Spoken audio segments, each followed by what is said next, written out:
Hello there, welcome to Disney Parks Addict, the channel that makes content about Disney parks around the world. Today, we will be guiding you through all the current attractions in Epcot at Walt Disney World in Orlando, Florida. If you're also addicted to Disney parks, please think about subscribing to this channel. It really helps to motivate me to making more videos. So, without further ado, let's take a look at the attraction closest to the entrance, Spaceship Earth. This opening day ride is the most iconic in the park, and I can easily say is my favorite in Epcot, and may even be in my top 5 Disney attractions of all time. The attraction tells the history of communication, with a focus on the development of cultures and the future of technologies, and features many different scenes and audio animatronics. Personally, I preferred the older Jeremy Irons narration compared to the newer Judi Dench version, but it still has kept that classic feel. I still remember the first time seeing the Disney golf ball and being amazed that they managed to put a ride inside it, and what a ride it is. I am happy that Disney will continue to modernize this classic attraction. Continuing into Future World East, Mission Space is a centrifuge-based ride that simulates the training required to be a member of the space program. The ride was added in the park in October 2003, replacing Horizons. The first time I rode this attraction, it made me feel incredibly sick, and I had never had a problem with motion sickness before. With every repeat visit to Epcot, I always go into this ride thinking it won't be as bad, but I always end up with a headache or feeling sick. So I decided in 2008 to never ride Mission Space ever again, and I have stuck to that promise. They did include the green team element in 2006, which includes no spinning and just small motions, but this just felt rather dull to me. The other attraction in Future World East is Test Track, a high-speed giant slot car ride. It still remains the fastest Disney attraction at 64.9 miles an hour. It opened in 1999 and originally showcased the various tests that cars go through during the testing phase. It was refurbished in 2012 and added an element for the guests to design their own vehicles before riding the attraction, as well as many changes on the interior of the ride. Again, I do prefer the older version of this ride, but I can understand why they added the changes to make it a more unique experience for the guests. Moving over to Future World West, starting with Journey into Imagination with Figment, and what a mess. This ride has gone through 3 changes since it first opened in 1983, and for me, it has progressively got worse and worse. The original with the Dreamfinder was the far superior version of this attraction, and I hope the rumors of another renovation are true. At the moment, the ride is dull and even for kids can be pretty boring, even with the added Figment scenes.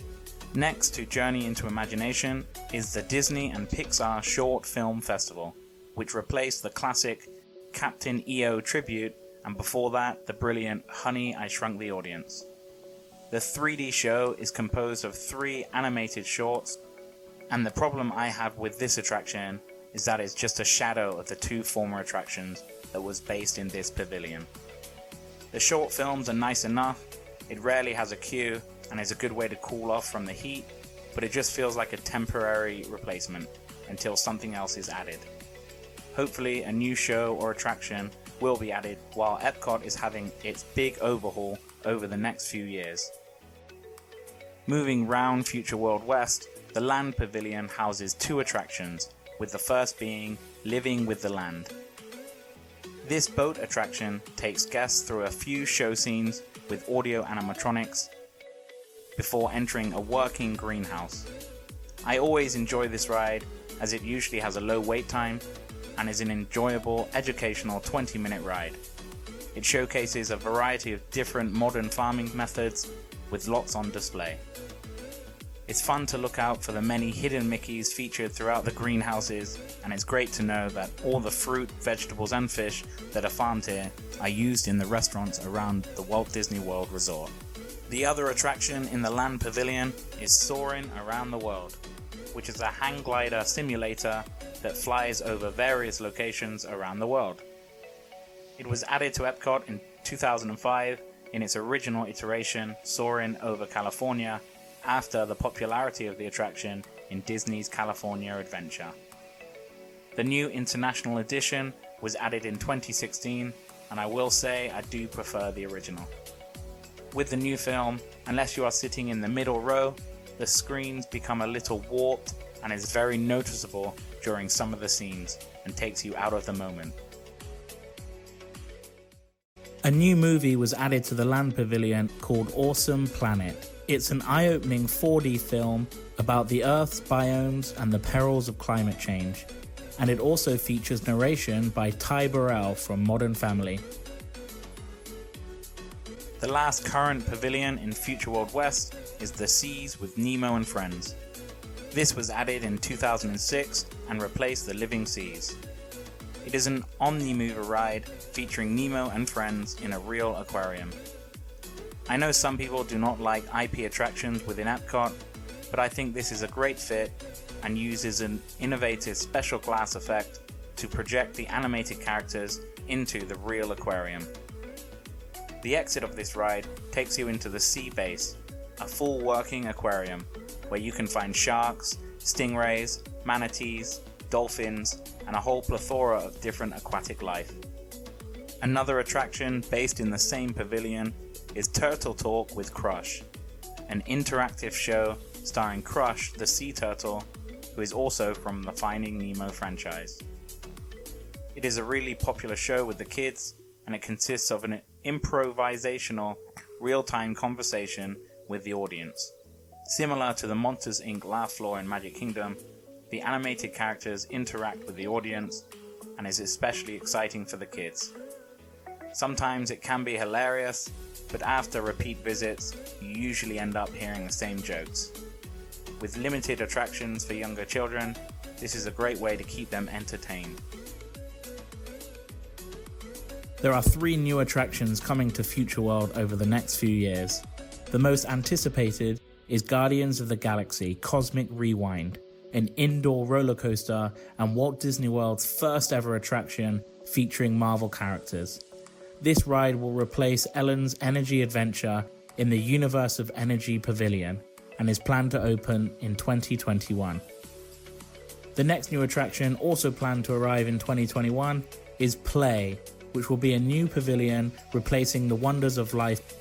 It will be themed like an interactive city in which guests will be able to interact with their favorite Disney characters.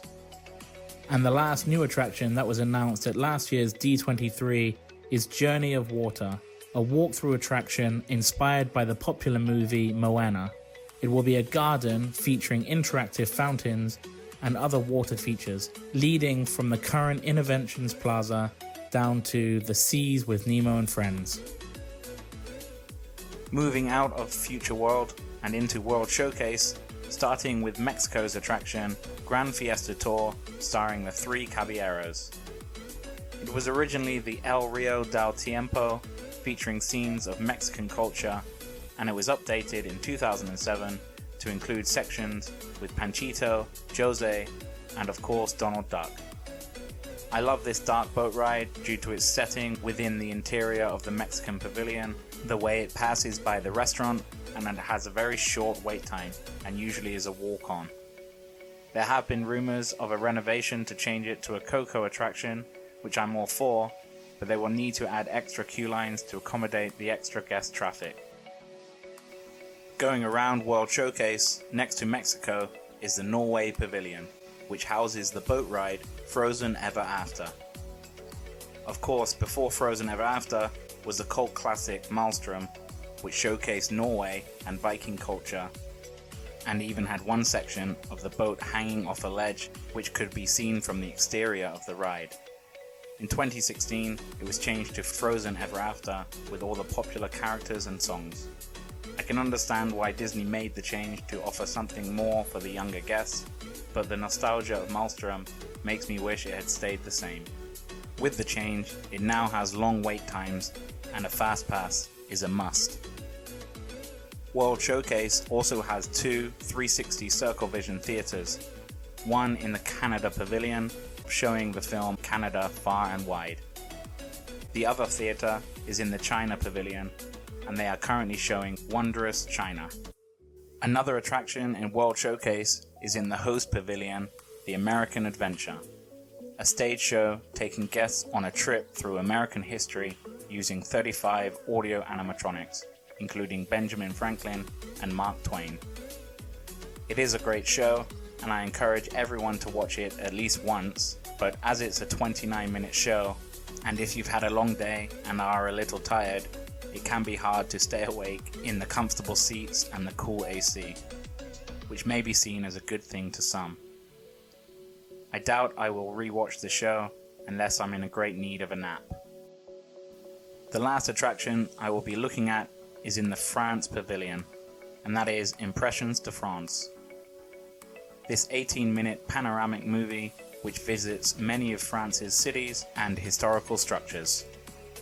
There is a reason why the film hasn't changed or been updated since the opening day of Epcot, and holds the world record for longest running daily screening of a film in the same theatre due to its pure quality. I wonder how many people have been persuaded to visit France after watching this delightful movie. A new show, Beauty and the Beast SingAlong, was added to the France Pavilion, which is currently playing alternately with the previous show, Impressions de France. Get ready to sing along with the popular songs from this beloved animated classic. It also features an original storyline to give something new to the fans. Another eagerly awaited attraction that will be added to the France Pavilion is Remys' Ratatouille Adventure. Already a fan favourite at Disneyland Paris Resort, this exciting dark ride shrinks you down to experience life in the kitchen as a rat alongside Remy and his friends. So that completes this guide to all the attractions at Epcot in Walt Disney World. As you can see from this video, Epcot is currently going through a major transformation, and I for one am very excited to see what the end result will look like. And if you enjoyed this video, please hit the like button, and if you're a Disney Parks addict like myself, then consider subscribing to this channel for more videos about Disney Parks around the world. Thanks for watching.